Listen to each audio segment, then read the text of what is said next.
Hoy vais a alucinar con la noticia que os traemos, porque a veces el ciclismo no se gana solo con piernas, ni con estrategia, ni con el equipo perfecto, sino que se juega también en otro terreno, uno silencioso, menos visible, pero que tiene un peso enorme.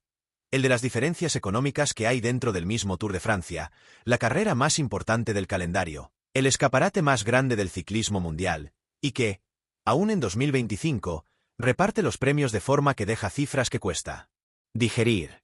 Pero antes de meternos hasta el fondo en este tema, ya sabéis lo que toca, familia. Dadle al botón de suscribir, que aquí en Maillot de Montaña no solo hablamos de ciclismo, lo vivimos, lo contamos con alma, con respeto y con esa mirada cercana que nos une como comunidad. Dejadnos en los comentarios qué os parece esta diferencia que vais a ver ahora.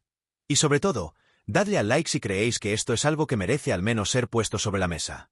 ¿Es normal que exista esta diferencia tan abismal entre hombres y mujeres? ¿Se justifica por la estructura del deporte, la audiencia, la tradición, el retorno económico? ¿O es simplemente una realidad que arrastramos y que cuesta cambiar?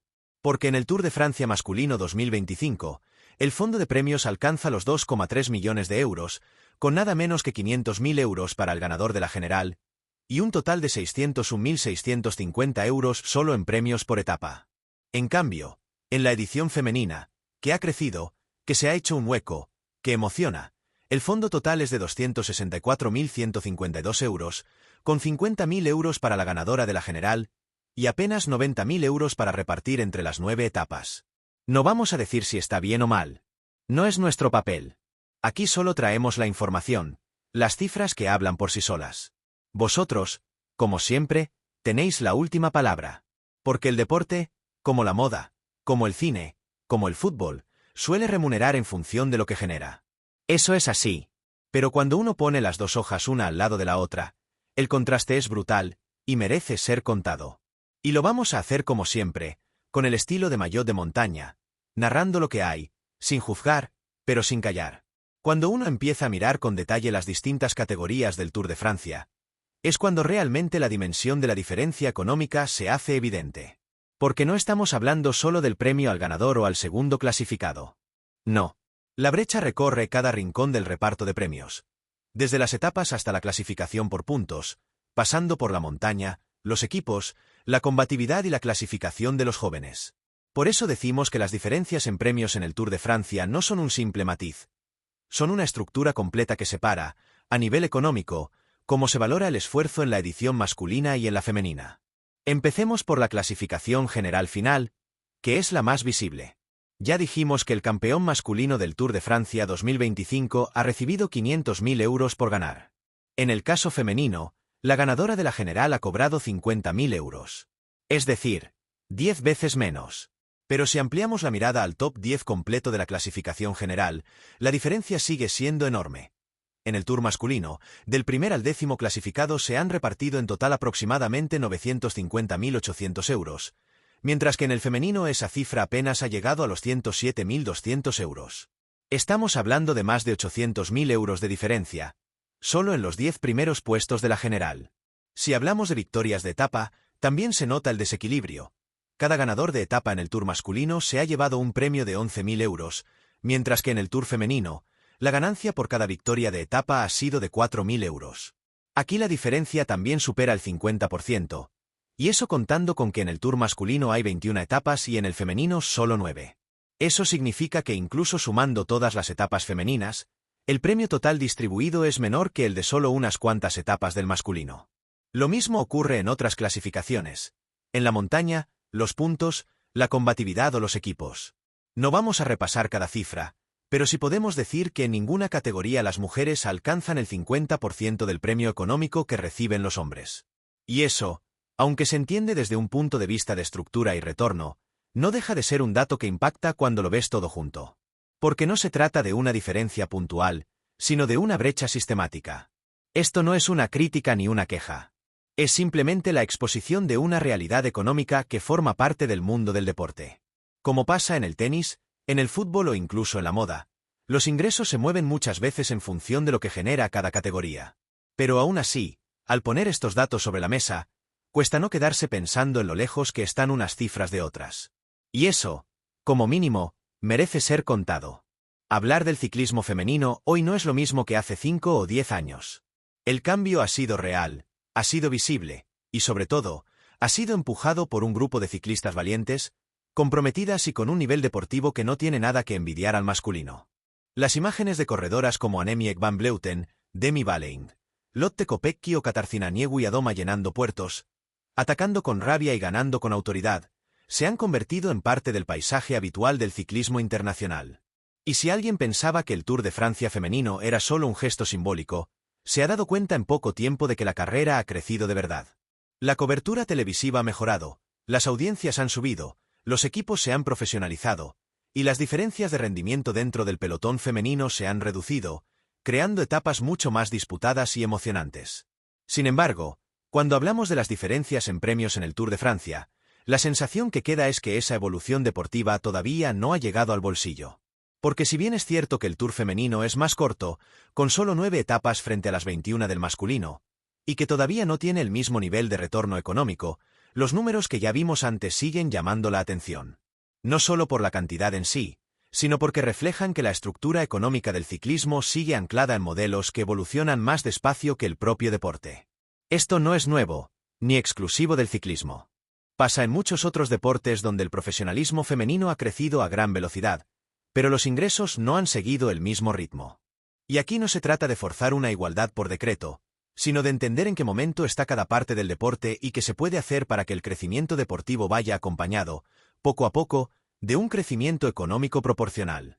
Porque, como espectadores, también somos parte de ese proceso. Al seguir las carreras, al valorarlas, al contarlas. El ciclismo femenino no pide favores, pide espacio. Y poco a poco, lo está conquistando. Para entender por qué existen hoy diferencias tan marcadas en los premios del Tour de Francia, hay que mirar atrás. Porque el modelo económico del Tour masculino no nació hace 5 años. Viene de muy lejos. Se ha construido durante más de un siglo. Desde principios del siglo XX, el Tour fue creciendo en popularidad, en impacto social, en cobertura mediática.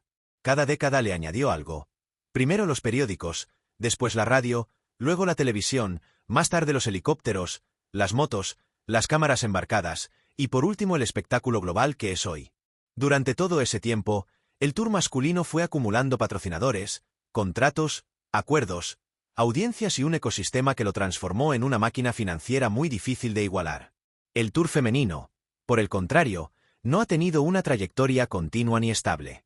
Ha existido con distintos formatos, ha desaparecido, ha vuelto, ha cambiado de nombre, de organización, de recorrido. Solo en los últimos años ha logrado cierta continuidad bajo la estructura del Tour de France Femmes, pero su historia reciente todavía está escribiéndose. Eso significa que, a nivel estructural, no ha acumulado décadas de visibilidad, de contratos, ni de cobertura global, y por tanto, es lógico, desde una perspectiva puramente empresarial, que los premios aún no se sitúen al mismo nivel. Ahora bien, entender las razones no significa justificar que la diferencia sea tan amplia. Simplemente nos ayuda a ver el porqué de esa brecha, y a comprender que no es solo una cuestión de cifras, sino de recorrido. El ciclismo femenino ha dado un salto gigantesco en poco tiempo, pero aún no ha tenido el espacio, ni los recursos, ni el impulso mediático que tuvo el masculino desde hace casi 100 años. Y eso tiene consecuencias económicas directas.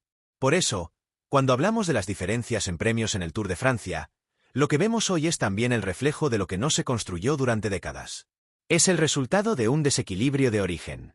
Pero también es una oportunidad. Ahora que el ciclismo femenino tiene el foco, la calidad y el seguimiento, el reto está en que la estructura económica se ponga a su altura. Y eso, como todo en el deporte, lleva tiempo. Pero empieza por reconocer la historia y contarla. Después de repasar todos estos datos, uno no puede evitar hacerse preguntas. Porque más allá de los números concretos, más allá de si son 10 veces más o menos, lo que queda claro es que las diferencias en premios en el Tour de Francia son un reflejo de cómo está estructurado el ciclismo profesional, y sobre todo, de cómo ha evolucionado cada una de sus ramas.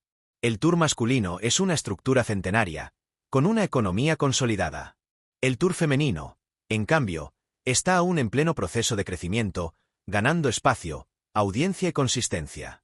Y eso se nota en los contratos, en la visibilidad y, sí, también en los premios. Pero este vídeo no va de repartir culpas, ni de imponer cambios. Va de contar lo que hay, lo que se reparte, lo que se ve, y lo que muchas veces no se dice. Porque el ciclismo, como el deporte en general, suele pagar en función de lo que se genera. No es justo ni injusto, es simplemente cómo funciona la industria.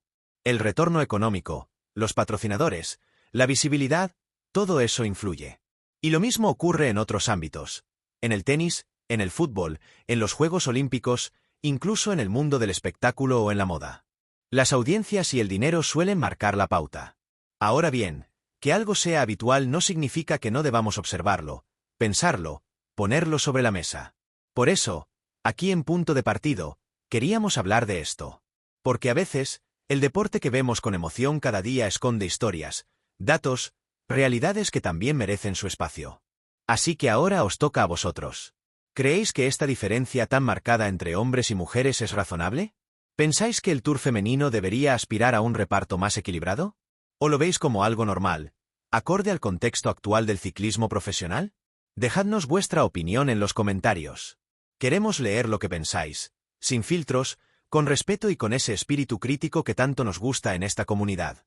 Y si os ha gustado este análisis distinto, directo y sin dramatismos, suscribíos para más vídeos como este.